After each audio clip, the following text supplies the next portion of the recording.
was born and raised a Scientologist, as you mentioned. I'm actually one of 5 boys. Alexander was the oldest, and it goes Constantine, myself, Ferdinand. The younger one's Maximilian, and the youngest is Claudius. So just by the names itself, you know, we had no choice but to succeed. You get rich by the way you spend your money, not by saving your money. Oh my God. I mean, the number of deals I get struck on a golf course, you should just learn golf for specifically that only reason. I would say if you're feeling depressed, you're not feeling great about life, go do something to help somebody else. If you don't practice, you don't deserve to win. Guys, today I have a good friend of mine, Ferdinand Haag. This guy actually was born and raised a Scientologist. Both your parents are Scientologists. Big contributors to the church. You're a big contributor to the church. You basically have multiple businesses. You're working IT. You're working a massive fitness brand, ATG. You're working in there. Yep. You're starting multiple businesses all the time. You have 2 amazing sons, a wonderful wife.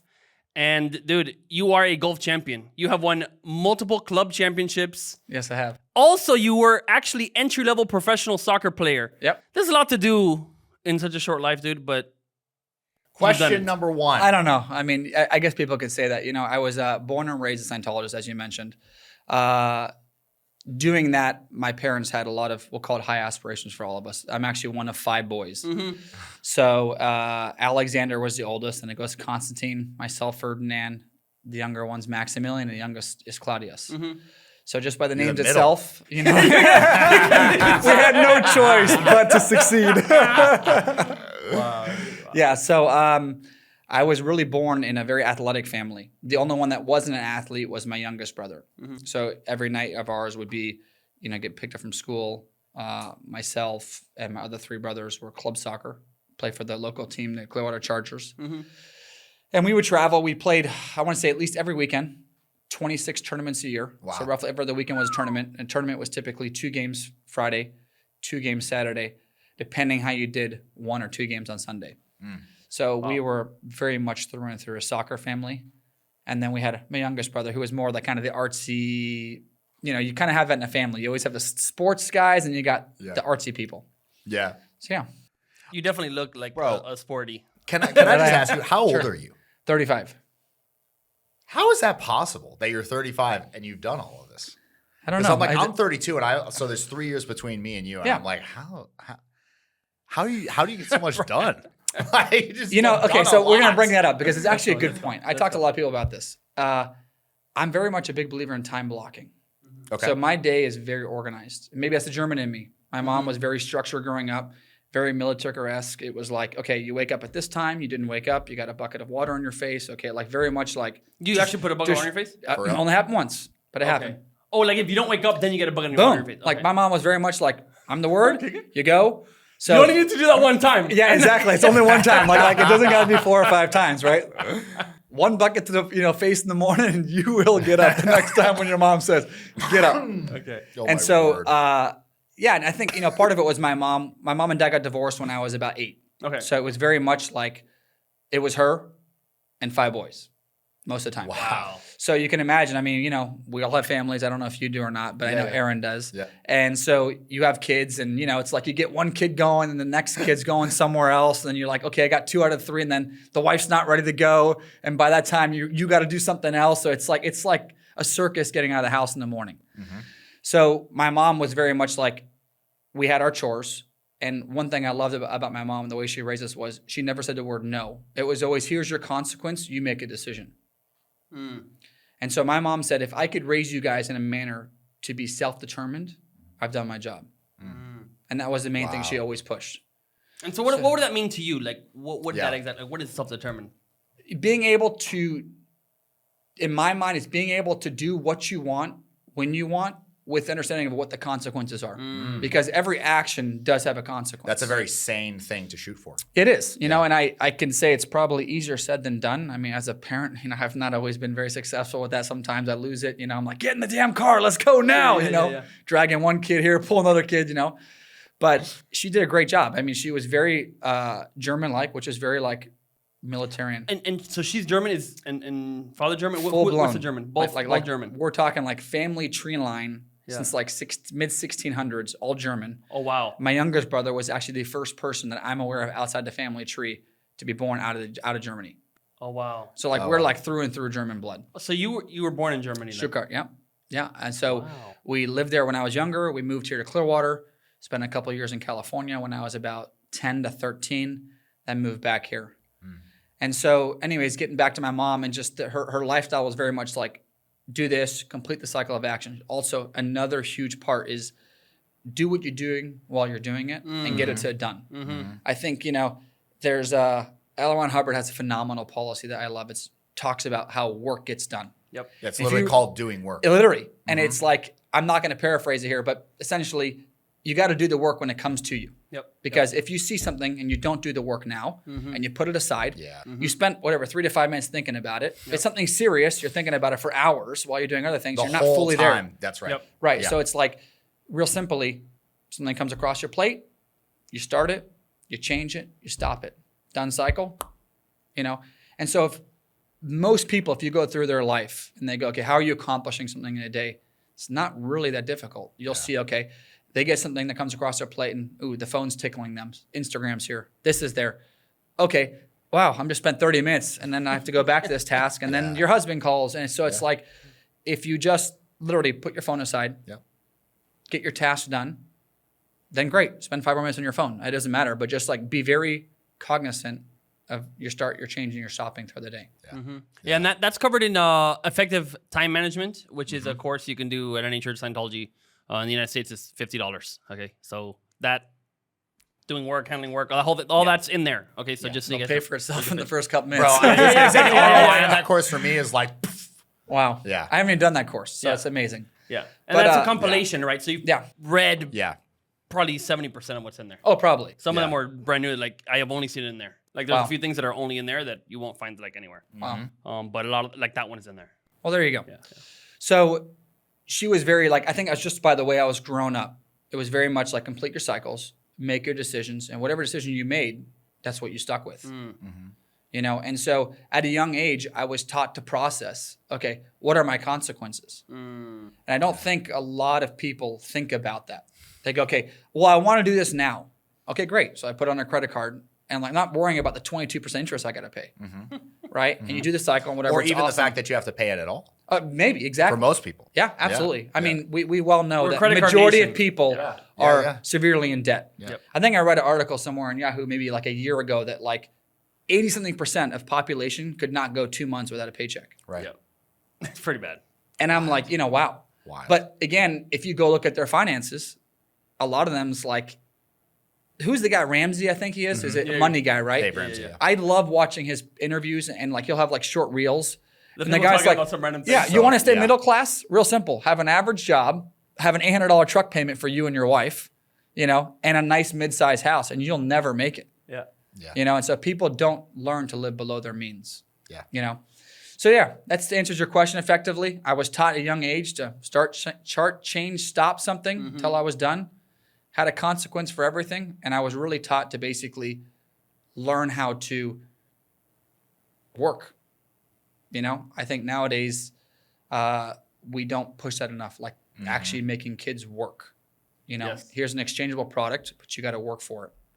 I would even say we don't allow kids to work. If you're working for anyone other than let's say your parents, something like that, it would be illegal, right? And if someone's I don't know, 13, they want to work at some place at a let's say McDonald's, it is illegal. My company can't legally hire kids under 18. Right. Yeah, that's because you're in construction. But for instance, I know But Publix. even as office staff though. It's Really? Maybe there's number of hours per day, but let's just say it this it's way: 16. it is 16. not very well set up for kids to produce. There's no doubt about that. I remember when I was younger, I got my first job at I think a place called Measurable Solutions, and it was at 14. And I was making $400 a week or whatever. And dude, that's balling at that. it was awesome. I mean, I just that was your first job. Yeah, first job. Yeah. And again, I was always taught by my dad. My dad actually gave me some really cool financial tips growing up. And I maybe think that maybe not everyone's privy to having a father that has money or whatever, but he taught me always to live or survive off half of what you make. Yeah. Yes. Okay. And it sucks sometimes. It's not always fun. But if you want to get to a state in your life at some point where you can be financially pretty free, not have to work, you're going to have to put money away, and you're going to have that money work for you. I don't care who you are, whether it's 100 million, 10 billion, Elon Musk, 500 billion. Yeah. These guys have had money, and they're very smart with their money. You know, so my dad always said, you get rich by the way you spend your money, not by saving your money. That's true. And that was a huge shift for me. You know, like if I wanted a car, for instance, you know, I never impulse buy. My policy is 3 weeks. Okay. If I still want it after 3 weeks, then I've had 3 weeks to shop for it, find the best deal, and then, you know, buy it for whatever percentage less. Mm-hmm. But 95% of the time, I don't really care for it after 3 weeks. Yeah. You know, so it kind of does dilute the instant, like, I got to have it, you know, sort of thing. Yeah. So I have a question on your upbringing. Sure. So your parents were Scientologists before you were born. Before I was just born, working out the math. Yeah. So what did you, how did they introduce Scientology to you, or did they? That's a great question. Thanks. You know, because I even think about this with my children. Yeah. So I have two. So I'm in. Oh, you do? Okay. How old are yours? 1 and 3. Okay, fine. Yeah. So the thing is that I find to be successful is just being in the environment, right? Pushing it on a kid, I don't figure is the right way. I think if anything, it can go the wrong way. Right. Because it becomes other determined. You know, again, going back to a kid making his own choices. I think if you're in the environment, you go to church, the kids go on course with you, you find something that they want to go on course with, not just here, do this. Like, you know, we have those booklets, I think it's like for $50, all the indoctrination courses. Like one of those at any point in your child's life is going to be like, aha, something I can use help on. Yep. Yeah. And so they start with that and they see, okay, wow, I've learned this and I'm able to put it into life and it's actually changing my life. Okay, why not do another one? Yep. You know, that's why I think those indoc courses are phenomenal. Yeah. And I'm going to answer this because obviously we didn't really talk about it, but I think the big point is you are doing it.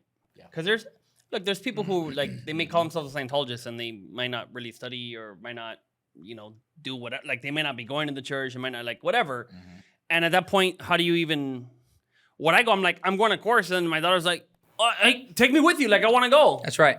And then like, okay, good. You can study this book. You know what I mean? Yeah. But that's the thing. Like kids right now, we're their role models, right? So the kids see us and they're like, I want to be like the dad or the mom or whoever. And so I think it's like, if it's part of your life, they can see that and then want to be part of it. And it's like, are you being the example of what you want them to be? I think that's for me. I always like. I think that's such a key point. If you want your children to be like you, then it means you have a good life because you like your life and you think you're a good example. Yeah. If you're like, my God, I don't want my kids were not like me. Like I want you to turn out like your dad. Then it's like, well, then change your life. Yeah. So you can be the example. But anyway. Yeah. No, so I think you hit the nail on the head though. You are true. Like fitness, nutrition. Yeah. I mean, the apple don't fall from the tree. Like let me tell you what. 9 times out of 10, when you have a kid that's bigger and obese, his parents are bigger and obese. That's true. You don't often see a very fit family with very fat kids. Like it's because the kids they don't have access to the crap. Yep. Same thing with fitness. You know, I go to the gym every day. Hey, I want to go push the sled with you, Dad. Or hey, I want to go lift the weights with you. Go on course. I have this problem with my younger son right now. He's upset because he's only 5. About to turn 6. Actually, no, he just turned 6 last week. Never mind. Sorry, Lachlan, you're 6 now. He will tell me that he's 6. Anyway, so his reading is getting to a decent point, but needs to be a little higher. Yeah. His brother is just about to turn 10, and he's on this comm course. Yeah. And I mean, Lachlan gets so upset when he can't go on course. I know. Wow. Like, you know, so that's a phenomenal point because what we're doing, we're going on course. Every Sunday morning, we go on course. Yeah. That's the family routine. I go on course with him or him and his twin. I help him get through the course. And, you know, he comes back and he's laughing and having a good time. And his brother's like, okay, what the hell's happening here? I want some of that fun. I'm missing out. Right. He wants some of that fun. Yeah. So that is like probably the most valid point is just leading by an example. And so how did it go down for you? Oh, for me, it was a little different. Parents. So, okay. There we go. It was a German way. There we go. It was a German. No, it was not. No. So to some degree, my dad is probably one of the most like integrity-wise diehard Scientologist. My dad owned the biggest steel manufacturing company. Steel, right? Steel, called Krupp, K-R-U-P-P. Okay, they built like every Mercedes factory, BMW factory, all the airports in Germany. Like we're talking a massive company. They built the steel shells. Like basically put up the steel for the building? They fabbed the whole entire thing. Yeah. Wow. So from raw steel to finished product, right? So pretty much probably every terminal, you know, every jet out, whatever they could that steel they built. Yeah. Wow. And so that's also where my brother Constantine has a steel manufacturing company. Learned all of his trades from my father. Oh, amazing. Yeah, he had that. Is that when you guys came to the U.S.? Yeah, so that was kind of, we went to Albania for 2 years and then got our citizenship and kind of moved out here, you know, and obviously we chose here because this is like the home of Scientology, if you want to call it, right? So, and so anyway, so he was out here and we were raised pretty much here all the time, and being German, you know, soccer is like you breathe air, you play soccer, like it's like you don't, and it's so culturally there, you know, it's like, again, everyone that you know and love play soccer, so you're playing soccer. Yeah. So we came here and it was amazing. I remember getting here and realizing how unpopular soccer was. Totally. Like, we're talking insanely unpopular. Yeah. Back in the 90s and early 2000s, it was almost like, oh yeah, soccer. And people go, huh? What the hell's soccer? Yeah. Like, I mean, it was unbelievable. Now, nowadays, it's like, okay, we've got a decent men's team. We have a women's team that won the Olympics, the World Cup. Like, our women's team's phenomenal. You know, soccer is still nowhere near as big as it is around the world, but it's much more than it used to be.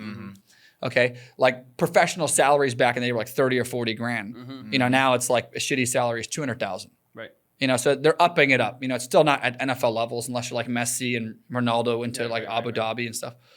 Anyway, so we played soccer here, and this is kind of how I got into sports. You know, being in Germany, we came here, and it was like, that was the only thing that was new to me. For me, it was like I learned German, Albanian, and English in like the first 6 or 7 years of my life. Wow. Oh, wow. So like language was kind of strange. I was like, I spoke like a hybrid, if you want to call it. You know, so I was actually the fastest to pick up on English.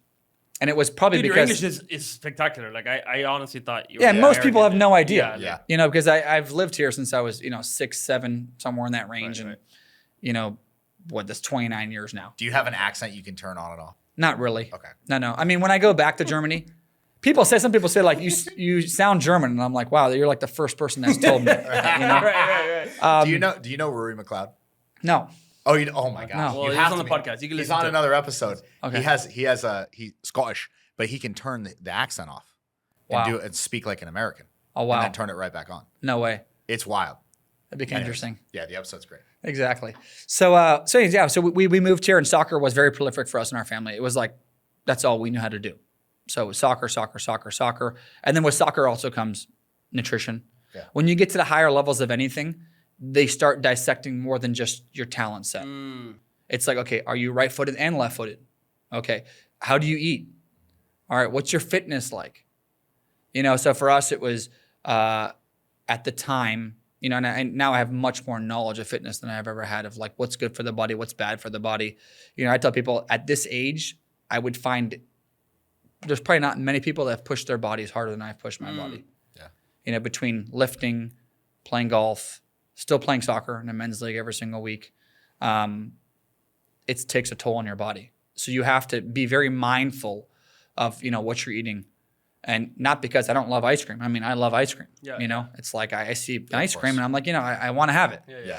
But I look at it and go, okay. Do you wait 3 What are the weeks? consequences? Do you wait 3 weeks? What are the No. consequences? Ice cream 3 No. weeks. If No, it's if it's not melted in 3 weeks. No, not at all. But what, that would be pretty cool. I'd be disheartened by the time I got to it in 3 weeks. But I'm again, like anything I do, I'm sort of like regimented. My son calls me the soldier. I said, that's like the best compliment you can give me, dude, because it's like, I am very much like that. Your son calls you the soldier? The soldier, because it's just like, he sees me The get up. younger one or the older one? Older one. Oh my. He sees me get up in the morning. Yeah. It's like everything is I'm very predictable. Right. I get up, I get dressed. I go to the office to work for an hour or so before the kids get up. I help them and get out the house, go back to work. And it's like they see me fitness every single day. I'm running 2 miles every single day right now. Like it's just like rinse, wash, and repeat. And that's kind of how you get good at anything. Yep. It's like, I'll even tell my wife, like my wife just went through this massive fitness journey last year, or maybe the year before last year, where she lost about 35 pounds. Wow. Went from a size 10 down to a size 0. I mean, she looks phenomenal now. Yeah. And we were laughing because you miss the simplicity of the routine. And when you're doing the routine, you can seem boring because it's like there's nothing new. But you do a lot of boring things over and over and over, you lead to a great product. And often a lot of people will tell you by the time you get to your product, it's kind of like, ugh, it's not really the product that you enjoy. It's the journey to get to the product. I don't know about that. I mean, not having ice cream for 3 years or whatever, and then not, I mean, don't know if I would enjoy it. 3 years though. No. It's 3 weeks. No, like I'm just kidding. I even went on a one fitness journey. And the funny part about being in a fitness space is you always have to come up with new games. Yeah. Because honestly, lifting weights just sucks at this point. Yeah. Like, I mean, to go to the gym and just, it's just. Right, exactly. That's what I'm saying. Like that, but that's a journey. No, so you make it exciting. You have to do things to make it exciting. So like, I'll go on I want to get to 5.5% body fat. Okay. Great, never done that before. Okay, so what do? Try and find the best coach that I can align with in terms of what my viewpoints are compared to his. Yeah. Okay, I then try it for a couple weeks to see if it's actually producing a change, and if it is, then great, I'll go along with it. If I want to get to Scientology in terms of what it's done for me, it's taught me how to learn and how to apply something, and I think that is the biggest thing Scientology has given me is my ability to study. Know how to study, how to see right from wrong, and actually like evaluate data. Yeah. Because you can probably agree with this. You guys have probably met many people or done journeys yourself, and it's like, okay, the first thing you got to do is you got to learn. Yes. 100%. Right? And your ability to learn is all predicated on what can you sift through and find out to be true and not true. Yeah, that's right. Because it's like you're going to learn something all the time. If you want to be good at anything, I'm a big believer that the owner should be able to do anything that any of the juniors can. And I know to some degree it's maybe not possible, but I'm a big believer in that mind frame. So you got to dive in. I had to learn. And again, I've been doing fitness for like 14 years at this point. Never knew really about diet. Yeah. Okay. Wow. And I was like, okay, I knew what foods were good for you. Like ice creams weren't great for you, and meats and some carbs are good for you, and some energy sources. But I had to learn food. Yeah. And I learned like how to fuel a body. And when I got done with this, I got to between 5.75 and 6% body fat. I was absolutely shredded to pieces. Wow. But the journey was a new game within the fitness game of doing something different. Everything. Yeah. Okay. Wow. Here I am now. I'm trying to maybe run a half marathon now. Okay. I'm 200 pounds. I'm a leaner 200 pounds. Yeah, I did it. We should go for the full one. I did a half, dude. It's insane. Unreal. But I'm like, go ahead. No, okay. Anyway. Maybe we'll try with Aaron. We'll do a podcast while we're running. Let's do it, dude. But it's been a new journey because I never thought I'd be a runner. Yeah. I don't look like a typical runner physique. Yeah. Most runners that are good runners are like in the 150 to 200, maybe like 160, 170 pounds. Sure. I'm 200 pounds. How fast are you trying to do the half marathon? I don't know in time. Right now, I'm doing 2 miles and I'm running like 7:30 to 8 minute miles right now. Yeah, that's insane. I mean, you could honestly do one right away, but yeah, you could. Depends on what time you want it. Yeah. Like I'm sure I could get to the finish line. I don't know what I would look like getting to there. Yeah, correct. How many miles is that? It's like 13.1. 13 and a half or something like that. 13.1. Oh, I could do that. Yeah. I thought it was like 27. That's a full marathon. Okay, 20, that's what it's 26.2. Yeah, there you go. See, we don't even know. Yeah. So anyways. Well, you got to learn. Yeah. That would be a journey like I would love because it's just something new. Like I feel like in terms of fitness, like, okay, like I've lifted weights. I've gotten to, over a 400-pound squat, a 600-pound deadlift. Like I've hit these mile markers that are like awesome. Yeah. In hindsight, I wish I never did that. Because there's a certain point in fitness where the risk is no longer worth the reward. Sure. I see. And if I feel so fortunate for my kids because like you said, I have weights in my garage. My kids want to come lift weights every day. They want to go run with me. In fact, I go run my 3 miles and my son's behind me on his little motorcycle. Yeah. And That's so, awesome. again, you just make it a routine. They see what is normal for somebody. Yeah. So anyways, I would love to try that. I think that's going to be my next fitness game is sort of trying to run, I know I can do a 5K, 10K, no problem. Maybe a half marathon will be my next one, and then maybe a marathon. That's awesome. But I have to change my body a lot for that. Yeah. So we'll see. I don't think we answered the question on how, like, what did your dad do to like? How did you get Scientology introduced to Scientology by your parents? So we came here. Went to soccer. That's true. We came here. Yeah. And my dad got on services here, and he did everything that through pretty much like halfway up, and then my mom started going, and again we lived next to Flag. So it was just like we would go to the pool. You don't have to even be on course. It's just being in the environment. Yeah. Next thing you know, you got 5 or 6 buddies at the pool that you go with every Sunday. And then Joey in the group's like, hey, I'm starting a comm course. Oh, cool. I want to hang out with Joey. I'm going to start the comm course. Yeah. Oh, look, Joey and I are having a great time on the comm course. And comm course is short for communication course. That's right. Where It's a very, very basic course in Scientology where you learn the basic principles of communication. Yep. You know, getting your communication across. Yeah. Acknowledging. Because I feel like so often that is, you know, I'll write an email. I'll write an email and I don't get a response back. I'm like, did you get it? Oh yeah, I got it. Yeah. Thank you for letting me know, you know, sort of thing. But you learn the basics of communication. Yeah. And I think for every kid, like, you know, a lot of kids are like kind of shy to talk to people, and like the subject of communication is what I would consider something that they could all get better at. Yeah. It's the superpower. It's amazing. I mean, good communication, you can take you a lot of places. Yeah. So you're basically there at the pool, Yeah. and then your friend did it, and you're like, okay, I'll do it too. That's right. And that was so pretty simple. Yeah, pretty simple. But I didn't really become a Scientologist until I was about 13. Okay. So what happened then? So I had a girlfriend I was with. It was weird. I felt like I had to be with her, but I didn't really like her. Yeah. It was really, really weird. And so it was like a compulsion of like, I had to be with this person. I had no idea what the hell was going on. So I had a buddy of mine was like, you know, listen, why don't you go see an ethics officer, which is a person at the base that kind of helps you with life and helps you figure things out. So I went there and I got a little handling on kind of what to do, some things to read, educating myself. And by the time I got done, I was like, man, I don't need this girl anymore. It's great. And for me, it was like, okay, at that point, Scientology actually worked for me. And that was when I remember, like I'm a Scientologist. Like I was no longer embarrassed to admit it. But the truth of the matter is when I was younger, it was very difficult being a Scientologist to some degree because it was like we were not very liked in this community. Let's put it that way. It was like we were like foreigners that came in and people felt like we were somehow intruding their environment or whatever. I don't know what the feeling was. But, you know, if people found out you're a Scientologist, they wouldn't hang out with you. It was very much like segregation to some degree. And that's like what, like you're at what school were you at or? I mean, I was at Jefferson Academy, like all the beginning, you know, applied scholastic schools, which are not Scientology schools, but they use some of the principles of L. Ron Hubbard. Yeah. So, and it wasn't really the schools, but it would be like, you know, I would go do some volunteer ministering. You know, you get questions like, do your parents feed you? And I'd be like, absolutely not. And they look at me like, what? I'm like, exactly, dude. Like, I'm a human. I know. You know, it's like, how else do you respond to that? Or, where's your mothership? And I'd be like, shit, I'm running late. You know, just we got so good at handling like the opposing force. Yeah. And again, that's a phenomenal life lesson. Because whether you're a Scientologist or a non-Scientologist, or, you know, you're going into a room with people that, you know, maybe you're a new person in the room. Yeah.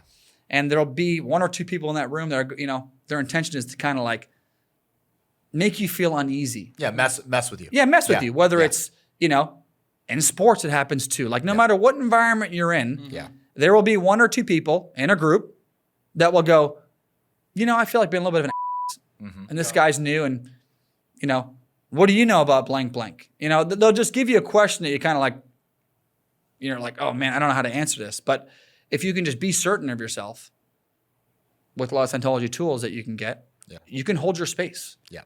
You know, whether you know the answer or not, there's a way of handling a communication, you know? And so I think that's another thing, you know, going back to what Scientology really gave me, it gave me the ability to study and communicate. You know, and obviously I'm pretty high up on the bridge, so there's a lot of other facets that it gives to you, but it's just ultimately, it's like self-tranquility would be, as you get higher and higher, what you get more and more of, you know? And earlier you told us, I don't know if we recorded it, but you were telling us how you had volunteered thousands of hours, right? Correct. After like Hurricane Katrina, for example, that happened. What drove you to like, everybody says they want to help people. Like, oh, I like to help people. But like, to actually go and spend thousands of hours to literally help people who are otherwise literally going to rot and die, or you're going to salvage them from a collapsing house or whatever. Like, what drove you to go there and volunteer, right, with the church, right? Because you wear the volunteer minister shirt. Yeah. Yeah. So my dad actually ran the volunteer ministers at that time. And I became Red Cross certified. Like I rescued people from some of the roofs in New Orleans. We were in the Superdome actually, when it was like kind of all wiped out, but that was the place where everyone went for shelter during Katrina. And there's really no better feeling than helping people. Yeah. Like I don't care what's going on in life. If you can help someone, I mean, sweating, stinky, didn't take a shower for 3 or 4 days, was laying on hardwood floors to sleep. But you would get up and it was like you could see people's lives they were so thankful. You know, we had ice, food, MREs, which is called meal ready eats. It's what they give out in the military for people that don't have food. Yeah. And toilet paper, just some of the basic essentials, which people donated, I'm sure got flown in there. And you'd hand it out, or, you know, you go rescue someone who'd been on a roof for 19, 25, 26 hours. Crazy. You know, after the storm, I mean, literally on their roof, and it's like the water's like 11, 12 feet high. You know, and you just get on a boat, and it's just like they see you, and it's like all of a sudden their life is like restored. It's the craziest feeling. And I mean, you're literally like their guardian angel 100% in that moment. And there is no amount of money that can exchange that. Yeah. You know, there will also be things in Scientology that you do that I'm like, wow, I don't care how much I had to pay for this feeling because this feeling is not obtainable anywhere else. That's right. You know, so to some degree it's selfish. Yeah. You know, it is. Totally. You know, and as you get higher and higher on the bridge, it starts being a lot less more about you and a lot more about being about others. Yep. And you will find in life, I mean, no matter what you do, when you help somebody else, there's no better feeling. At least for me, that's the case. You know, whether it's financial means, you know, participation, you know, and even I would say financially is phenomenal. But man, if you can go out in the field and rescue someone off a roof, or, you know, give someone a meal that hasn't eaten in 2 or 3 days, that feeling is like irreplaceable. And the people on the roof, are they stuck there because they don't know how to swim, or it's dangerous to swim, or like what happens when you're like stuck? Like, yeah, I mean, literally, you know, hurricane came in. Yeah. The barriers went down. Yeah. So we're talking ocean water. Yeah. Right. It's tumultuous, nasty, feces. I mean, I don't know that you could be in that water healthily. It's also not clear where to go to if you're in a flooded area. Yeah, exactly. So look, you look around you and all this water. Like, where are you going to go? Right. Right. So we had a boat. And we got Red Cross certified. That was a really cool thing. I was like, yeah, that's awesome. Because we got like CPR trained, certain things that kind of, so I had the VM shirt with a red, like a vest over it that was Red Cross certified. I felt super badass. Yeah. I was like, I can go help anybody, you know? And I mean, the VMs have done so many things. I mean, more often than not, you know, the church does so many things that people aren't even aware of. Right. I know you guys have talked about other podcasts, but Volunteer Ministers is one, you know. They got Truth About Drugs, Youth for Human Rights. I mean, they have so many campaigns that are there to help people. CCHR. So, I mean, if you look at our group and the amount of good that we do, I would be very hard pressed to find another group that does the equivalent of what we do. And the thing to add to that is what I think nobody realizes is if you look at other groups who are of comparable magnitude, almost none of them are funded by the members of the group. Right. Like everything that the church does is funded by the parishioners. 100%. Like us, literally. We fund it. Yeah. Because we actually give a damn about other people doing better. Yeah. Like for me, that's always the coolest thing whenever somebody points out like an amazing like building that's built or an amazing campaign that's launched where it handles like drugs in a certain area or the VM activities. Yeah. The VM activities are always, I think, from my viewpoint, they're always the most impactful. 100%. Because you have someone who's in dire straits. Exactly. Being helped by a yellow shirt. There's nobody else coming as well. 100%. Yeah. Like we were at Katrina.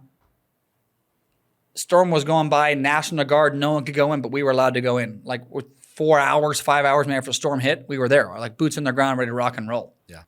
You know, sort of thing. Not paid. Completely at our own heart. Yep. You know, that's the thing that's like, you know, because we will hear comments like people saying like, you donate your money, you know? Yeah, I do. And I do it happily. Yeah. Because truth of the matter is, just locally, we have 2,000 people who are called Sea Org members that their full purpose in life is to help people. Yeah. You know? I don't know how you say anything bad about that. Yeah. Whether you agree with it or not, that's fine. But go tell me another group with 2,000 people whose sole purpose is to help people. 7 days a week, 12-hour days. Yeah, I mean, if I did the worst thing in the world, like whatever, I don't even know what I could do. But something horrible, they would welcome you with open arms and say, okay, how are we going to help you handle this? Like that's, I don't know where else you go for that. You know, I mean, it's like, that's the truth of the matter. I mean, you know, VMing, I would get comments often, like I mentioned, or people would look at you like, you know, and I'm like, I'm here to help you. Do you want my help? Yes. Okay, great. So let me help you. And then I'll give you a hug afterwards, you know? But it would change their life. You know, we got letters from the governor of Florida. I think it was Charlie Christ at the time. I believe he was the governor back then. And it was like, I would do 1,000 times over. Even nowadays that I'm running 2 companies, you know, with my kids. And as a father, for me, my father did well for us financially, but he was not there often. Because, you know, as a father, you know, you need to make a decent amount of income to provide for your family well. For 5 kids, absolutely. Yeah. Yeah, all through private school and club soccer. Like He's got 4, so he knows. Yeah. I'm not on that level yet. Yeah. Well, I'll also say, you know, when my wife was pregnant, she was at Katrina, dude, driving people back and forth. So she didn't go up because she was pregnant. She's not like gonna fall and whatever. Yeah, but she was contributing. She was driving, dude. Like, I think she drove, I don't know, 10, 12 hours a day, people like from here to there, moving around to drive people like yourself into these zones, take people out. Like, she was doing that, dude, pregnant. Wow. Yeah. She didn't have to do that. That's right. Right? But like the point is that someone's life can be changed or not. Dude, you know what's crazy? I have I don't know. Okay. Let's say someone's like pet dies. Okay? Because someone's pet just died close to us, okay? And it's devastating. It's terrible. And you're like, oh my gosh, I could have saved this animal or whatever, a dog or something. And you feel terrible. And they're like, oh, I could have done this, or I should have figured out something. But then it's like, do you know how many people and animals around the world, around the United States, are in such intense need? We're neglecting those people too. Like if you're sad because you failed to neglect one person, what about all the veterans that come back from war? 20 per day shoot themselves. Yeah, it's super high rate. Right? They get put on drugs. It's what, PTSD or something like that, right? Yeah, anyway, it's a whole different topic, but there's like, good, let's get out there and help these people. That's how you get over like one loss or one problem. Like, dude, there's so many things that need You our take help. on a you like take there's on a so bigger problem. much. Yeah, dude, like take on something bigger. Anyway. No, but you do make a good point, because Totally true. truth of the matter is, when you're not doing something about it, is usually when you feel shitty about it. That's right. Okay? I can't recall this for me personally. If I'm doing something about it, at least to some degree, you're positively changing the scene. Yeah. It's when you're sitting on your couch watching TV and, you know, the poor kid comes on TV, he's like, he hasn't eaten, you feel horrible. Yeah. Okay, great. Like, what are you going to do about it? Yeah. Who are you going to feed right now? What are you going to, whatever. Whatever it is. But to some degree, you can always be slightly cause. That is why this podcast is called the Don't Do Nothing. Don't Do Nothing podcast. That's right. Yeah. Based on this entire idea. Yeah. Like actually, whenever you're doing something, you don't feel helpless. Because you know That's right. something can be done. You're and you know moving in the there's right an direction. action. That Exactly. is the deal. And so anyway, if you ever feel like, if you feel sad, like you lost someone, you felt something, you know, lost a tournament, I don't know, whatever you feel sad about, you lost a person, you got broken up with, I don't know, go out there and do something for somebody else for a change. Right? True. Go try to like, dude, I know a guy who I've been trying to get on this podcast, but he volunteers in these prisons and he helps prisoners basically get their self-respect back and Oh rehabilitate. my gosh. Amazing. Right? Wow. And it's incredible. Like some of these guys' stories, it will be on this podcast. Like, make sure you subscribe, guys, because this guy will come on and we're gonna hear some of these stories. But you can't be like sad, dude, when you're in there doing things like that. When you're literally rehabilitating people, you're saving them from something in their life that you cannot be like sad, dude. Yeah, I mean, I would say that he probably doesn't have a sad day in his life. No. Honestly, Right. like he may feel shitty about an outcome that he hoped didn't happen, but the next day he's with smiles. I mean, you know, I would say if you're feeling depressed, you're not feeling great about life, go do something to help somebody else, because it is very hard to feel crummy when you've helped somebody else. Like that's the ultimate thing. I mean, I don't know of a more senior thing that someone would desire to do than help. Yep. You know, it's just like, I mean, go look at nurses. Go look at anyone who truly helps. They have a pretty good dang darn life. There are not many days that they're depressed or not feeling great. Yeah. Sure, they might have lost a patient they wish they could have saved, and it's a downfall for a certain time, which is normal in life. Like there are ups and downs. You need to be able to cry sometimes, and you need to be able to be happy sometimes. You know, like that's normal to go up and down. But generally, if you say, hey, how's your life going? They go, oh, probably great. They're not like, life's horrible. Yeah. You know, usually that's the guy that like will work the 9-to-5 job he absolutely hates, comes home and just sits on the couch, watches TV, eating potato chips. Yeah. You know, like there's nothing in that guy's life that you would go, I want to be like that. Yeah. You know, sort of thing. Yep. And those are the guys that I found are just kind of they're very interiorized. Yep. You know, Yeah, when that's you're you, yourself, and I, it's very much like a one-way flow. So if you can break out and just go like helping, you know, they talk about this. Go for a walk. Yeah. Like just really hard to feel crappy after going for a walk and looking outside. I don't care what's going on. Yeah. You can't figure something out? Get your butt out of the chair. Yeah. Go walk a mile. Yeah. Go look at a tree. You know, go see, you know, Sammy and whatever, Billy holding hands on the street, like whatever. Like look at some positive stuff because there's a lot of positive out there. There really is. Yeah. Okay, let's talk about golf for a second. Sure. Okay, because Aaron doesn't golf, but I do a little bit. Okay. Okay, so what's your lowest round ever? I just had it last weekend actually Where? at Bel Air Yeah. on the West Course, which is one of the hardest courses in Florida. I shot an 8 under 64. Oh my Yeah. goodness. Not one bogey. What's which the means course- not one falter in the round. Like What's it's the course very- record on that course? 63. You were one off from the Yeah. tips, I assume. No, so Or for- there's tips are like 7,300 yards, which is Yeah. pretty far back. I Yeah. played like one tee box up, which is like Okay. a little under 7,000. Still long, Yeah. but it's not like tipped out.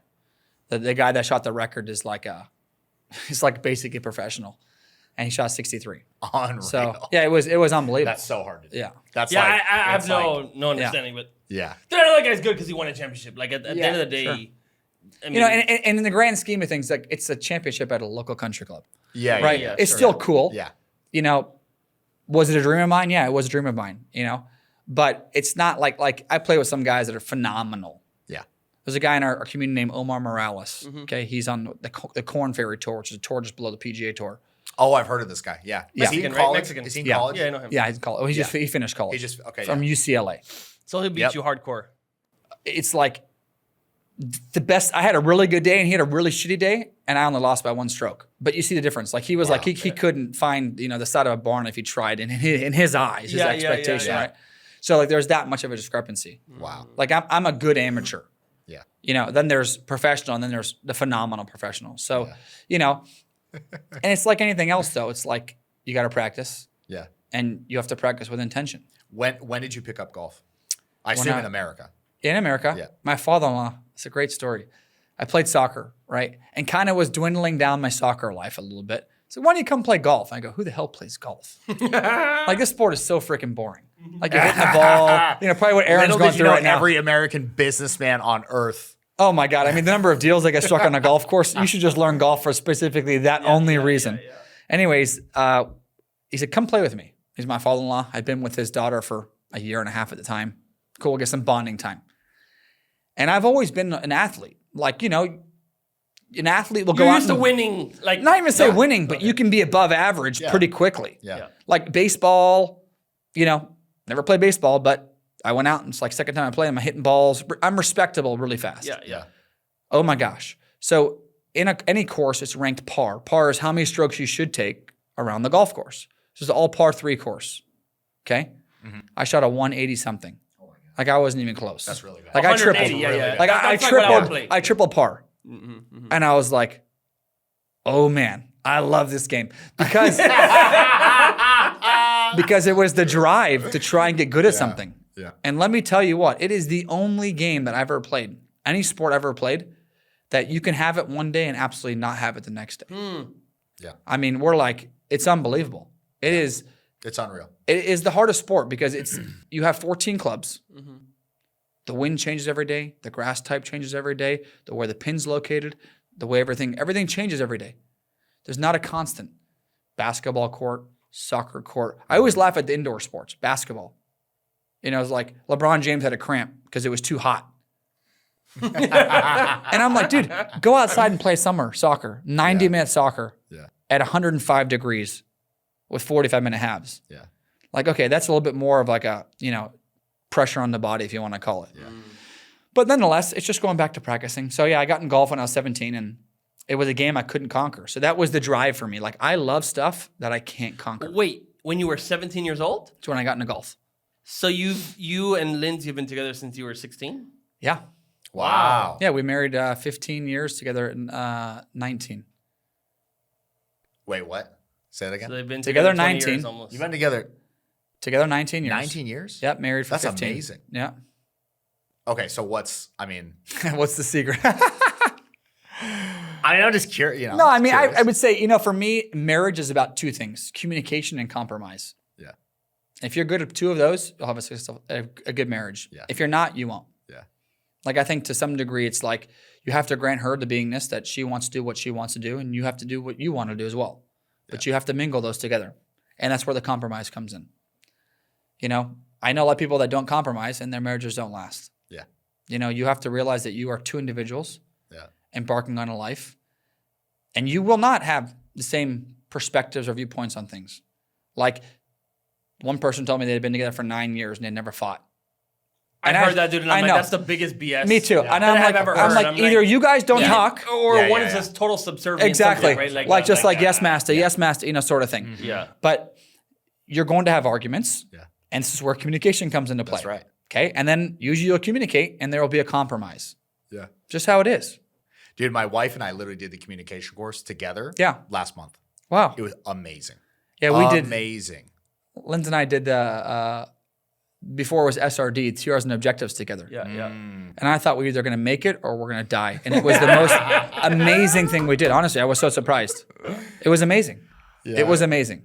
And it's great too, because when you're an auditor and you have to audit somebody, you must have your crap together. Yeah. You can't just blow up at your wife.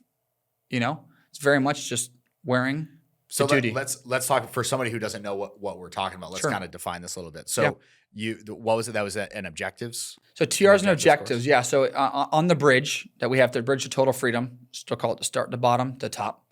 There goes the purif, which is about, you know, cleaning your body, because your body ultimately has an effect on you as a spirit. Yep. Like, I don't care who you are. If your body's not doing great, you're not doing great. That's right. Yep. That's right. Like, you can be the most amazing person, but if your body's bum, you know, you're in the crapper. Yeah. So you handle all the drugs or anything that this life brings up. Yeah. And then you do the next thing is called TRs and objectives. And so part of that course is a lot of communication courses. Because training routines is basically training drills, practicing how to communicate. That's right. So literally just sending a message to somebody, receiving the message, being there and not being somewhere else. Like simple things, those are TRs. And then objectives is having to do with the real things, right? Physical objects. Yep. Because you're going to get oriented getting out of your past and into this world that you can see right now. Yeah. Right. So is it right? You do auditing to help you get a little more aware of what's around. And I know we all say we're aware of it, but let me tell you what. When it's your sole focus, you have some very interesting things that occur. Yeah, there's degrees of how aware are you that this shelf is here. Yeah, exactly. Right? And you're like, you'll come home, you're like, wow, there was a light there. Yes. You know, and it's no joke. Like, it's amazing at how almost like automaticized we are. We'll walk around like, yes. What was that word? What was that word? Automaticized, like almost like made automatic. Like it's like I go make my coffee. You get out of the car, keys. You know, it's like, bro, drive the car. Yeah, exactly. Like, actually drive a car. Yeah. Half the time you're just like thinking about what's going on tomorrow, right? Sort of thing, right? Yeah. It's so true. It's so like you have to be so present. So that course does that, and part of that course was doing the training drills, as Aaron alluded to. So you have to get with your wife. You got to be able to do this and get a communication across. And to be clear, most people don't do this with their spouse, because as you're doing this, you go through a lot of, you just experience a lot of stuff. Oh yeah. There's just a lot of things come up and you say whatever's on your mind. And I didn't do it with my wife. I don't think it's recommended, to be honest, but I don't know. But listen, I don't think it's recommended. I will tell you, I don't know if it is or not, but it was phenomenal for us. It didn't do what I thought it would do. Right. You know, because ultimately you have to realize your purpose. What do you mean you didn't do what you thought it would do? Like, you know, you think like, oh, maybe potentially like this could lead to whatever, like, you know, upsets or whatever. But it's like when you are an auditor taking someone through these drills, you have to be there, and you have to be there comfortably despite whatever the person is doing or saying. Yep. And so if you truly are doing what you're doing while you're doing it, which we call in Scientology being in present time. Yep. No matter what's happening on their end, it doesn't faze you. You know? And I would probably say if you can be a Jedi master at that, there's very little and anything that anyone can do that will actually bother you. Right. You know, it happens all the time in golf. I'll be playing a tournament. Some guy will make a comment, try and get in your head. And here you are. I'm like, dude, whatever you're saying has zero effect on me. You know, and then you hit a phenomenal golf shot. Yeah. And then you return the flow back to them, and then they crumble. You know? You can almost say you have to have your TRs in for what the ball does as well. Yeah, I mean, to some degree, you try the best you can, right? Like with any sport. Like there was a phenomenal episode yesterday. There's a guy named Bryson DeChambeau, big golfer, and Stephen Curry. Dude, I thought the same thing. I already know what you're going to say. That was The most. Did you watch it? Yes, the whole Okay, thing. me too. Yeah. I watched every second of it. Okay, so Just Yeah. go. I Keep gotta going. bring, I gotta Keep bring, going. I gotta bring Aaron up to I'm speed. not- It's called a break Okay, so 50 challenge, yeah, right? So Okay, this guy Bryson DeChambeau, he's very unpopular with a lot of professional golfers. He He's is. becoming more liked, but he's unpopular because he's the golfer who brought golf to YouTube. He has a YouTube show where he has cameras follow him around as he plays golf. I don't see why that would be bad. It's not necessarily that. So what happened Golf was about is- 4 or 5 years ago, there Yeah. was a big separation in golf. A lot of guys were Saudi bought, like they basically funded a huge league, and people don't like what the Saudis are about. So they took a lot of, let's call it like 10 of the top 20 players, and with money enticed them to go over and start a league. A ton of money. Like we're talking like 200 like million Tiger got apiece. offered $900 million. He rejected it. Tiger but- Woods didn't go. Yeah, but- but a couple of guys went. Bryson was one of the guys that went. Yeah. So there was a Oh, very I got it. big So it's like not just upset. YouTube. It wasn't just YouTube. But he's more, well, I would say, so, but Bryson is way more disliked than like Brooks Koepka, for example. 100%. Although You know, I hate it's, his guts, it's the but YouTube. yes, it's it's because true. he's out there. It is now. you know? So now people are Yeah. considering it more like golf is a very proper sport. That's right. Right, very pimmer proper. And here's this guy like, Yeah. yo, dude, what's up? Because You know, on okay, YouTube, because like, you know. Scottish Smash the like inherently- button. We're Exactly. gonna Yes. go golfing. That's right. Yeah, that's right. So he's very Yeah. like that. We'll go against the grain, and Yeah. people I got it. don't like that got it. typically. But he's legit. He's won, what, 2 majors or 3 majors? Yeah, I think 2 now, maybe. Yeah, I think 2 Major U.S. is Opens. like there's 4 major championships in golf. He's won 2 of them. Yeah, Like that's like, he says he's straight up. probably, when all said and done, he'll be a top 25 to top 30 player in history. Like he's very, very good. Yeah. So he brings on guys, and they do a challenge where they team up as a group, and they try and shoot an impossible number, which is 22 under 23 par. yeah. So they got to shoot 23. It's called breaking 50. Okay. If you take 72, you minus A 23, you normal shot golf 49. course should take 72 strokes. Oh, I got it. That's par. Yeah. He is trying to So do you're it trying to go in to 23. 50 strokes. 23 under. 50 strokes. On 50 strokes. Okay. Yeah. Okay. Which is Yeah, two-thirds of the hits of what is the That's right. Right. recommended. That's Right. right. And even though Yeah. you have 2 people shooting the same ball, so anyways, yesterday, Stephen Curry and him did it for the first time. And it Steph was Curry, like, the basketball it was player. nutso electrical. Yeah. Like I Yeah. couldn't stop. And I'm like, Yeah. you know, I'm glad to hear Same. you say, because my wife's like, why are you Same. watching this? I'm like, you kidding me? I couldn't stop It's watching. like, it. it's Yeah. like a Super Bowl for me. Wait, but Are did, you did were they you make about it? to- They or- did. Oh wow. Yeah, they actually did it. Oh wow. Yeah. They did Wow. it for the first time with 2 men. On the series, they did it. I've never seen another 2 people on planet Earth break 50. Wow. Yeah.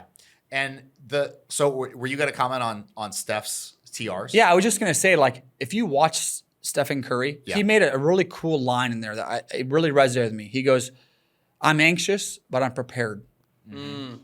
So, and Tiger would say this too. He said, if you don't practice, you don't deserve to win. That's right. Same thing. Stephen Curry goes, Bryson asked him, like, do you get nervous? And he goes, I get anxious. He goes, but I know I'm prepared. And I was like, holy shit. Like, Yeah. what a cool statement.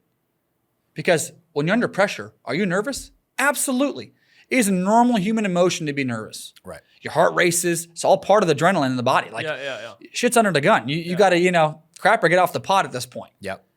And he goes, yeah. He goes, but like, I'll get a ball and I've done it. I know I can do it. And yes, there's the nerves that go along with it, but I'm prepared. And you could see, like, in this challenge, Bryson's a phenomenal golfer. But man, Stephen Curry, he was much more in present time. Locked in. Like- locked in. Locked in. Yeah. Like, Bryson's like, oh, just like super hyped and excited. Yeah. And you could tell Curry was the same way, but he Yeah. was just like a Jedi. And- like, he and here's- outplayed Bryson Yes, DeChambeau. that's what I was saying. The crazy thing is the basketball player, Stephen Curry, played better than Bryson, the professional golfer. Now, I will say this. But they both get the same. They both got the same stroke or no? Yeah, it's They correct. get It's to like a try team the thing. stroke twice. Like, One you and I hits hit, it, and we choose other the best hits it on ball. the set. Yeah. So it's a team effort. 2 chances at each shot. But Bryson said, this is the first time I got outplayed on this channel. Yeah. And that was true. But Stephen Totally Curry true. is a phenomenal golfer. Like, I don't want you to think the guy started playing golf when he was 4. Yeah, he can play professionally. Yeah, like he could. For sure. Probably very close to Bryson professionally. ended at the episode saying you should play professionally. And Steph was like, don't even start. Yeah. But I mean, who knows? Who knows? But it was really electrical. Yeah. So he was just saying, because we're talking about being like super in go. PT. I think, Dude. if you can do that, anything you do in life, it's very hard to fail. Yeah. And with Scientology, you learn how to study. That's one of the most basic courses that you do. Yeah, it's the best. That's the right. best. Yeah, we've all done it. We've all done it. Yeah. Yeah. That's when my whole Amazon thing started. Is after I did that. It's really? It's called the student hat. Yeah. Yeah, the student Oh, I hat. never And in did that. fact, I did it twice in a row.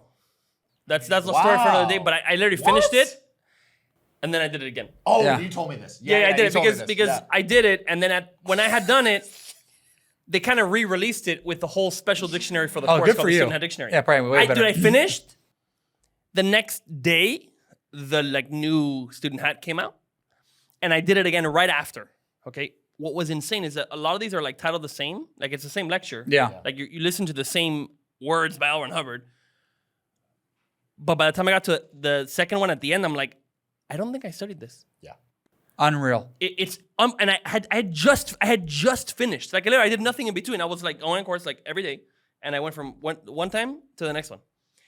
And on the Student Hat, I said, I'm gonna learn. So in the course, I'm gonna give you a little. I'm gonna talk a little bit about Yeah, it. you should. So L. Ron Hubbard is like, I'm gonna learn how to study, and the way to learn that, I have to show that I can do it. So he learns photography from not being a photographer to learn how to study. To prove if your learning works, you have to do a new thing. Like you were saying, like something interesting, you're gonna start doing it. So he does that. So for me, I said, I want to do the same thing he did. I'm gonna pick a new thing to learn Oh, wow. while I'm doing this course. Stop. And in that time, it was Amazon. I'm like, Stop. every page that I read, everything that I listen to, I am going to use this information to learn how to sell on Amazon. No way. Are you serious? 100%. That's so cool. 100%. So as I'm doing student, I'm like, okay, I do this. I'm like, ooh, and then I take notes. I'm like, I'm gonna go do that. And that was the beginning of our business. Like So I'm let me using. just tell everyone who's listening right now. Yeah. He's literally explaining to you how he built a 9-figure business from zero. Yep. Basically himself with the support of his amazing wife. And now obviously a lot of people have come on board. But Aaron started it. No, but I would say, 9-figure business. listen, it's just learning how to learn. You just learn how, like, that's so amazing. but how do you know that you learned something well? Like, if you could say, I know how to learn things. Okay, well, like you said, unless you take something up and say, like, I'm gonna do this diet and I'm gonna see if I get the results. That's right. Then how do you know if you learned something or not? People just read a book and be like, okay, I knew this, but like, wait, if you know I don't know, chemistry, you can make some cream, you can make something. If you know construction, you could build something. Yeah. You can't know if you know something unless you do it. Yeah. So like, okay, good. I don't know anything really about Amazon. Let's start it. Or I had like a little newbie company at the time, and I'm like, okay, that's what I'm gonna do. So anyway, I forgot how we got into that, but yeah, We're talking Student Hat. yeah, Yeah. student dude. It's incredible. So the That's to learn how to learn. one point that I wanted to make here is like it doesn't come up very often where it's like, oh, yeah. Anyways, with how I never watched a single video of Stephen Curry before that video on Bryson's channel, but that dude, like you said, totally in present time, totally doing what he's doing while he's doing it. If you want to be able to do that in life, Scientology can help you do exactly that. Yep. That is literally one of the major points of being a Scientologist is being able to be there and do what you're doing while you're doing it. It's true. I think it's like such a simple thing to say, but it takes But a no lot one of does practice. it. I know, but Like- that's why you do the train drills. It takes a Yeah. lot. I mean, tell you what. Yeah. There's also a course you do called professional TRs. Oh, yeah. Okay, so like this is what we call the highest end of the training routines. Yeah. Yeah. And you have to be there comfortably for 2 hours. Yeah. And let me tell you what, that can take a lot of work. But man, when you do it, do you feel freaking amazing? Yeah. You know, because it is very difficult to just be present. Yeah. You know, and there was once a person, I'll never forget this. I went out to my dad's place and there was a girl who, she does a business based on horses. And what the horses can do basically, horses are one of the most like intuitive animals out there. Like apparently like they can feel people's feelings. And the girl was basically like, she had a whole business model on basically getting these top key execs to be in present time with the horses. This girl wasn't a Scientologist. Right? As she's explaining this to me, I'm like, she's not a Scientologist. not a Scientologist. Yeah. But she somehow, I mean, she maybe not have ever heard of Scientology. I don't even know. Yeah. But she was explaining to me her business model was basically using the horses to just look at people and calm them down, and then they could make decisions. Wow. And she kills it. Wow. Like Tim Cook of Apple, like a lot of people go to this ranch. And I said, so basically you're getting people just to be there presently. She goes, yep. Amazing. And I was like, wow. I mean, okay, cool. You know, she has one way of doing it. I don't know if it's effective or not, you know, but I was like, Makes you want to go hang out with a horse. yeah, people literally, it's just, they will find interesting solutions, right? And so, Have you ever been horseback riding? I have been horseback riding. oh yeah. my gosh. Horses are great. This actually resonates with me. Like that. They're very experience of, like, therapeutic animals. There's a place I Yeah, just did cameras yeah. for Incredible. called, I forgot the name of the place, but basically what they do is they help disabled kids. Yeah. And they put the kid on a horse and just slowly walk, and the kids calm down substantially. Like, no joke. Yeah. Wow. Horses, if you've ever just sat there and just petted a horse and just been in tune with the horse, it is one of the most tranquil things you can do. It's unbelievable. They are such majestic creatures. Yeah, and their physique is like incredible. Just looking at the horse, you're like, wow, this Yeah. is. They're incredible. So they're like pumping in front of the horse because he's so ripped. But they are. I mean, they're like, in terms of planet Earth, there's not very many creatures that are more strong. True. Yeah. You know, hell, we called horsepower after them, you know? There That's you go. right. Well, Yeah. There you go. Yeah. All right, so we have a question we ask every guest in the show. Okay. All right. In your own words, what is Scientology? Scientology for me is honestly just knowing how to know.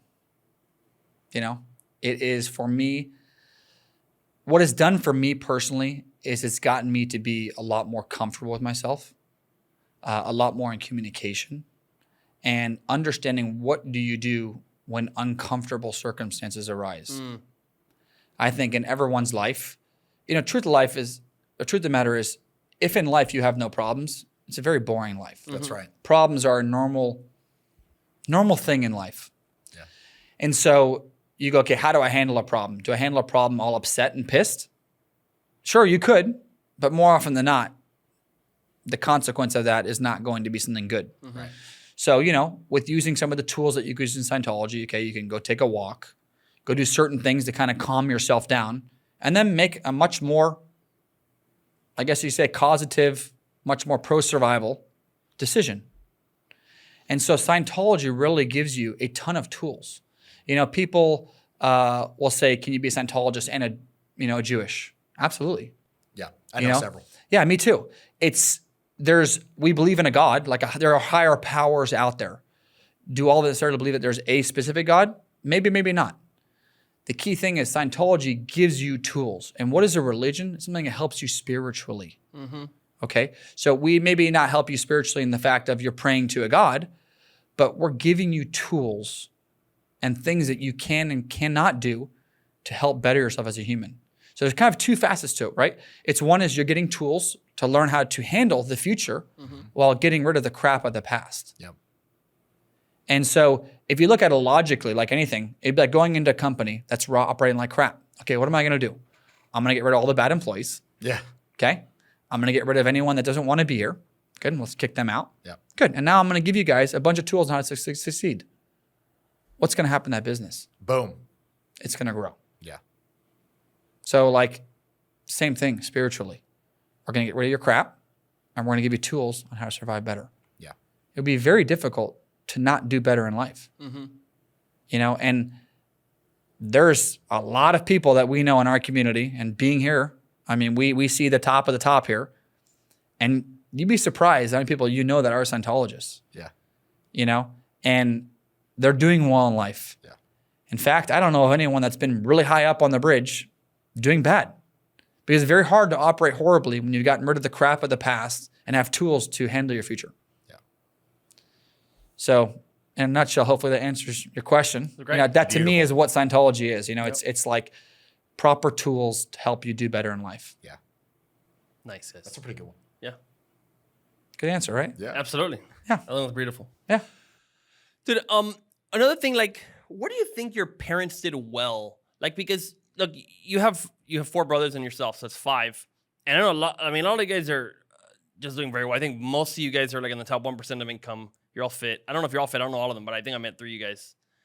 And like, basically fit and rich. The one who's and not an amazing. athlete is also ripped, for the record. Claudius? Is that right? Yeah. You know? Yeah. Yeah. Oh, I know. Okay, right. Yeah, Claudius says, I'm actually the runt in the family. It's true. It's very true. Yeah, like I'm like I've seen- 6'1", like yeah. 200 pounds. Connie's like 6'4", 225. Yeah. You know, like he leans out at like 215. I lean out at like 185. So what were like, because here's the thing, your household, right, was a Scientology household, right? I don't know what that's like, because I mean, I didn't even know the word Same. Scientology Yeah. until I was 13, I did one course, and I really started Scientology like later. You started Scientology just a few years ago. Yeah. a Scientology household, obviously maybe you're not growing up in another place that didn't have Scientology, but what do you think is different? Like from you, when you've talked to people that are, they're not Scientology, talk about their childhood and yours, like what sticks out is like, dude, my parents did this and I know they did it because they were Scientologists. Well, okay, let's just go back to getting rid of the crap and giving you tools for the future. So, 9 times out of 10, if your kid's being not nice or talking back, told in the room, you slap their ass. Right now, may that solve the problem? Sure, it may solve the problem intermittently or for that short amount of time, but it's not actually going to solve the problem long term. Mm-hmm. So in a case like that, like I told you, my mom never said the word no. Mm-hmm. It was always, okay, Ferd. Dude, I meant to ask you that the whole time. Yeah. Yeah. So Ferd, here's the deal. You don't do your chores and you're going to go to your buddy's house, you're grounded for a week. Okay, Mom, it's worth it to me. Cool. Now, believe it or not, did she get what she wanted? No. But is she getting the end product of what she wanted? Yes, a self-determined individual. Yeah. And I really can't push that hard enough because to me as parents, and I'll tell this to my son sometimes, like, I know you're upset with me right now, but ultimately, if you're a successful kid and you're self-determined, I've done my job. Mm-hmm. Because that's your job as a parent. Yes, you want your kids to love you, and hopefully that's the byproduct of doing good parenting. But I love my mom to death. And she's very close in life. My father passed away a couple weeks ago, but his body just got older. But he taught us how to work. Yeah. So I had a mom that gave me very good judgment on how to handle life with making proper decisions that I actually thought out. Mm. And then my father was very much about us working very hard. So we could get anything we wanted, but it required production. Mm-hmm. I remember at 13, my dad was like, listen, happy birthday, buddy. Or you're now like a miniature adult at this point. So, I will take care of your food, your clothing, and your soccer, and your schooling. Everything else, up to you. Yeah. I'll give you $25 for a pair of shoes. If you want $100 shoes, you're going to pay the difference. And at the time, I hated it. But my God, as an adult, do I love it. Yeah. Because by the time I had 18, I had a couple $100,000 to my name already. Wow. Yeah, absolutely. I worked my ass off. And then that money got invested. And it was like, I paid for my bridge. I paid for my clear package with some of that money at myself. Wow. None of my bridge has been paid for by my parents. Then I look at my... Me either. I know, but then I'm just joking. What's the inside joke on that one? I don't know. Oh, okay. Well, he just started Scientology like 3 years ago. Oh, you did? Yeah. Oh, I didn't realize that. Wow, that's phenomenal, man. Yeah. Wow. Anyway, so then with my brother, he's got a son, Jake. And I don't know of a better kid than Jake. Like, I don't. He's auditing on his grades right now. Your kids are going to see this. No, I'm just kidding. That's okay. And I mean, to this day, Ethan and Lachlan, I hope you guys do better than Jake. Yeah. But at the age, right? Because he's older. Yeah, I mean, Jake is 17. Yeah. Okay? Oh, I got it. And let me tell you, this kid is through class 4, on his class 5 right now. Wow. Okay, which is, in terms of training, pretty much as high as you can get. Mm-hmm. Auditing is way up right now. Wow. He was finished his class 4 internship. Like, this kid's a stud. And like at 14, Connie had him take his $1 million boat to Tarpon Springs to get filled with gas. Like, let's just resonate. And I sat there going, are you sure? He's like, at what age? 14. At 14. No problem. Wow. Like, Jake is that responsible. Mm. And so this kid works his ass off. He gets up at 5 o'clock every single day since the age of 15, goes to work with his father for 2-3 hours, goes on course, works in the afternoon, does his homeschooling, rinse, wash, and repeat. Mm-hmm. Again, very boring, regimented life. Mm-hmm. My dad really believed growing up that if he could create kids that were very, very disciplined, and discipline's different than what most people think. It's not like slapping your ass, like pushing you in a corner, making you small. No, it's very doing what you're doing while you're doing it. Mm-hmm. Things are very planned out. The truth of the matter is, if you're very planned out, 9 times out of 10, things get executed very well. Mm-hmm. When things aren't planned is usually when things kind of go haywire. That's right. And I would say, people go like, Ferd, you're a neat freak, or Ferd, you're so organized. And I go, yeah, I am. I'm very organized. Thank you. I don't know what you want me to say. That's right. Like, I get up in the morning, I plan my day. Thank you for noticing. Yeah, exactly. Yeah. I plan my day the day before, always. Yeah. At night before I go to bed, okay, good, here's my thing. We have a family calendar. I share invites with my wife, so we look at our calendars in the morning. We know what each other's doing. Definition of a team is knowing what someone's going to be doing and being able to predict their action. Yeah. And how do you do that with your wife or a friend or a family? If I have no idea what you're doing, how can I predict what's going to happen next? Now, if I have Aaron's schedule, I go, okay, Aaron's in a meeting from 2 to 3. Great, for 3:30 to 3:45, he's open. I can go chat with him real fast. Things become very predictable, and you become a very good team. Most times, you don't know. It's like even with your wife and your family. It's like I would ask you, what's your wife doing today? You go, I don't know. I can tell you exactly what my wife's doing today. And it's people say, okay, well, that's very controlling. Not really. It's just being a phenomenal team. It's not like I'm sitting here controlling her schedule, but I do need to understand what she's doing. That way we can make sure the kids are picked up and we have our things in line. Yeah. So that'd be a great way to reduce arguments, is to know what each other is doing. Yeah. Totally. So that's what Scientology has really done. It's just given parents that are a lot more grounded. Not to say they ever lost their shit, because we are human. We will not always be perfect. But you have a much more tools to, let's say, handle things 85% of the time better than I would say a person who didn't have the tools. And then you lead life with a very clear purpose. And I think that's where society is lacking a lot. We have a ton of video games and you have psychotropic drugs, and you have just all the crap out there on the internet these kids can search. It's like you're really like just not indoctrinating them to a good life. Yeah. So, and then off topic, I'll tell this to you guys because you guys may not know this, but there's a phenomenal disc, ABC block, 1, 2, 3 blocks. You can get Mace Kinsley. Yeah. And it's an audio book that LRH writes about how to run children. And I listen to it probably once every couple months in my car. The most amazing thing a parent can have. He talks about proper 8C. Yeah. Talks about if you have to spank a kid, how to do it properly. Yeah. Oh, wow. It's amazing. No joke. Wow. Like that is the most amazing freaking thing, because you have a hat on parenting. Yeah. I think for most of us, do we have a hat on parenting? Hell no. Yeah, no. No, but it's like talks about 8C, talks about so many things as a parent that's so important to have the tools to parent properly. Yeah. Wow. And I forgot the name of it, but if you go to Mace Kinsley, it's a teddy bear, an ABC block, and a 1, 2, 3 block. And it's like... Yeah, I'm going to see if I can find there's a link to Mace Kinsley's email list. They have like a daily emails. Yeah. They're very good. Oh my gosh. Lauren Hubbard talking about children, how to raise kids, how to make them into, great contributing members of society. And I'm on that list. I read it like all the time. And let me tell you, I'll see if I can find that link and put it in there so you guys can. Have you and Whitney ever been to Mace Kinsley? Yeah, we've been there. I get the parent counseling. Okay, and let me tell you, some of the coolest crap have I learned from that. Yeah. The guy Rigo there is like this, like chill as a cucumber dude. It's like, yeah, so you do this to your kid, cool. How else can you handle that? I said at the time I didn't feel like I could do anything different. He goes, well, I understand. I had 2 kids myself.